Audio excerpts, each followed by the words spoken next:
নমস্কার বন্ধুরা, শুরু হতে চলেছে শ্রাবণ মাস। আজকের ভিডিওতে আপনারা জানতে পারবেন শ্রাবণ মাসে যারা ব্রত উপবাস করেন তারা কি কি খেতে পারবেন এবং কি কি খেতে পারবেন না। শ্রাবণ মাসে অনেকেই নির্জলা উপবাস করে, অনেকে আবার সারা মাস ধরে নিরামিষ আহার গ্রহণ করেন, অনেকে আবার সারাদিন উপোস থেকে সন্ধ্যাবেলা উপোস ভঙ্গ করেন। তো বন্ধুরা, তারা কি কি খেতে পারবেন এবং পারবেন না আজকের ভিডিওতে এই নিয়েই আমরা আলোচনা করব। বলা হয় শ্রাবণ মাস হলো ভগবান শিবের মাস।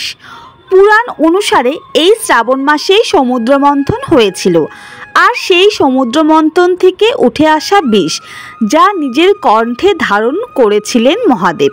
শ্রাবণ শিবের মাস হিসেবে খ্যাত। এই মাসের প্রতিটি সোমবার শিবের ব্রত ধারণ করেন লক্ষ লক্ষ হিন্দু ধর্মাবলম্বী। ব্রতের উদ্দেশ্যে একটাই, মনস্কামনা পূরণ। শিবমূর্তি বা লিঙ্গের প্রতি দুধ নিবেদন শ্রাবণ শিবব্রতের অন্যতম প্রধান আচার। তো বন্ধুরা, এখন আমরা জেনে নেব শ্রাবণ মাসে সোমবারের উপবাস করলে কি কি খেতে পারবো। সবার প্রথমে বলছি, শ্রাবণ মাসে সোমবার নির্জলা ব্রত করাই শ্রেয়, কিন্তু সবার পক্ষে কিন্তু নির্জলা ব্রত করা সম্ভব নয়। আমাদের মধ্যে অনেকেই রয়েছেন যারা শারীরিক অসুস্থতার জন্য সারাদিন উপোস করতে পারেন না। তারা কিভাবে শ্রাবণ মাসের উপবাস পূর্ণ করবেন এবং তারা কি কি খেতে পারবেন এবং কি কি খেতে পারবেন না। তো বন্ধুরা, সব রকমের উপবাস ও পুজোতে কিন্তু ফল খাওয়া যায়, তাই শ্রাবণ মাসের সোমবারের উপবাসে আপনারা ফলাহার করতে পারবেন। উপবাস করার সময় প্রতি 2 ঘন্টা অন্তর ফল খাওয়া যেতে পারে। আবার অনেকে সন্ধ্যাবেলা পুজো দিয়ে তারপরেও ফলাহার করতে পারেন। এই বিশেষ দিনে ভক্তরা শিবলিঙ্গকে দুধ দিয়ে স্নান করান, কারণ ধর্মীয় হিন্দু গ্রন্থ অনুসারে জানা যায় ভগবান শিব দুধ পছন্দ করেন। সুতরাং শ্রাবণ মাসে সোমবারের উপোসের সময় দুধ খাওয়া যেতে পারে এবং দুধ দিয়ে তৈরি নানা রকম মিষ্টিও খেতে পারেন, কিন্তু কাঁচা দুধ একদমই খাবেন না।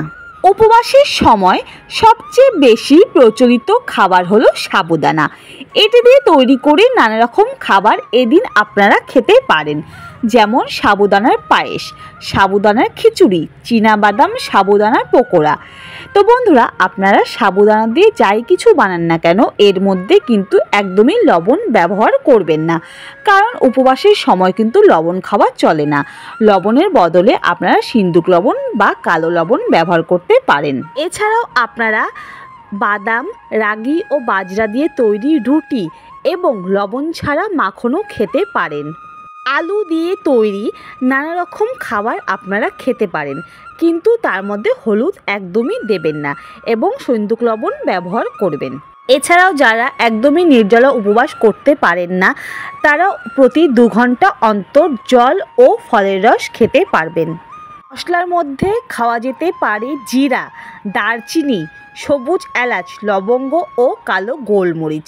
এই সমস্ত কিছু দিয়ে আপনারা নানা রকম সবজি বানিয়েও খেতে পারেন এবং সাবুদানার খিচুড়িতেও ব্যবহার করতে পারেন। শ্রাবণ মাসে শিবব্রত করলে সবজির মধ্যে আপনারা কাঁচা কলা, লাউ, টমেটো, শসা এই সমস্ত কিছু খেতে পারেন। এছাড়াও আলু, মিষ্টি আলু, শাক আলু এই সমস্ত কিছু আপনারা খেতে পারবেন। তো বন্ধুরা, এখন আমরা জেনে নেব শ্রাবণ মাসের সোমবারের ব্রত চলাকালীন আমরা কি কি খেতে পারবো না। তো এখানে ব্রতের কথা চলছে, আর ব্রতের কথা উঠে এলে সবার প্রথমে আমরা যেটা খেতে পারবো না সেটা হলো আমিষ আহার। তো বন্ধুরা, শ্রাবণ মাসের সোমবারে কিন্তু আমরা কখনোই কোনো রকম আমিষ আহার খাবো না। অনেকেই রয়েছেন যারা পুরো 1 মাস ধরে শ্রাবণ মাস পালন করবেন, তাদের আমিষ আহার না খাওয়াই শ্রেয়। কিন্তু 1 মাস অনেকেই আমিষ না খেয়ে থাকতে পারেন না, তাদের উদ্দেশ্যেই বলছি। আপনারা যদি 1 মাস আমিষ আহার ছাড়া থাকতে পারবেন না, তাহলে অত্যন্ত সোমবার দিন আপনারা নিরামিষ আহার গ্রহণ করবেন। কারণ ভগবান আমাদেরকে কখনোই বলেননি নিজের মনকে কষ্ট দিয়ে আমাকে সন্তুষ্ট করো। ভগবান শুধু এতটুকুই চায় যতটুকু আমরা ভগবানের জন্য করি না কেন মন থেকে করি। তাই ভগবানকে মন থেকে পুজো করলে ভগবান সেটাতেই সন্তুষ্ট হবেন। তার জন্য আমাদেরকে 1 মাস নিরামিষ আহার গ্রহণ করতে হবে না, শুধুমাত্র সোমবার দিন নিরামিষ আহার আপনারা গ্রহণ করবেন। শ্রাবণ মাসে সোমবারের উপোস করলে মাছ, মাংস, ডিম এবং তামাক জাতীয়, অ্যালকোহল জাতীয় কোনো রকম নেশাজাতীয় দ্রব্য গ্রহণ করা যাবে না। বন্ধুরা, আমি আগেই বলেছি ফলের জুস খেতে পারবেন, কিন্তু বাইরে থেকে কিনে এনে কোনো রকম প্যাকেট ফ্রুট জুস খাবেন না, কারণ তার মধ্যে লবণ থাকতে পারে। এর ফলে আপনার ব্রত ভেঙে যেতে পারে। সেই কারণে বাড়িতে তৈরি করে তারপরে ফলের জুস খাবেন।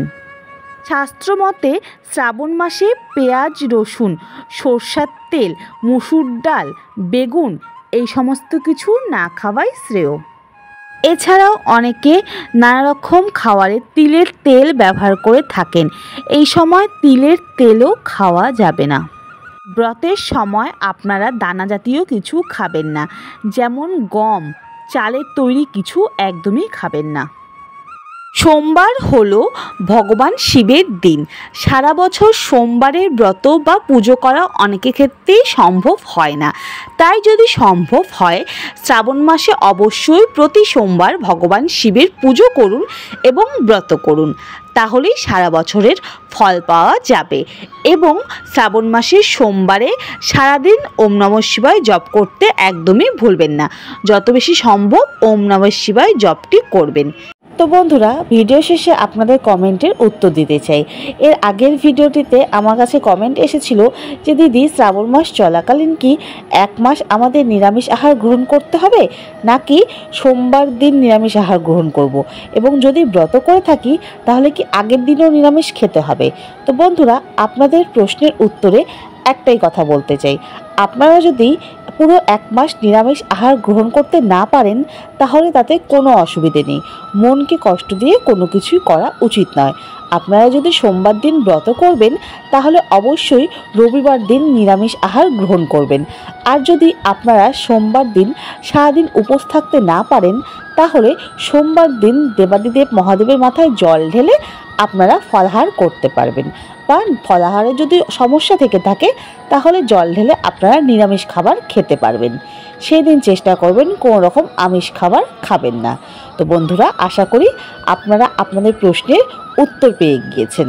তো যদি ভিডিওটি ভালো লেগে থাকে এবং ভিডিওটি দেখে আপনারা একটু হলেও উপকৃত হয়ে থাকেন তাহলে অবশ্যই লাইক, কমেন্ট, শেয়ার করে দেবেন। চ্যানেলে যদি নতুন হয়ে থাকেন তাহলে অবশ্যই চ্যানেলটিকে সাবস্ক্রাইব করে আমাদের পাশে থাকবেন। তো বন্ধুরা, আপনাদের মনে যদি কোনো কিছু নিয়ে কোনো রকম প্রশ্ন থেকে থাকে তাহলে অবশ্যই আপনারা আপনাদের মতামতটি কমেন্টের মাধ্যমে জানাবেন। যদি কোনো ভুল ত্রুটি হয়ে থাকে বা ভুল কিছু বলে থাকি তাহলে অবশ্যই আমাকে ক্ষমা করে দেবেন।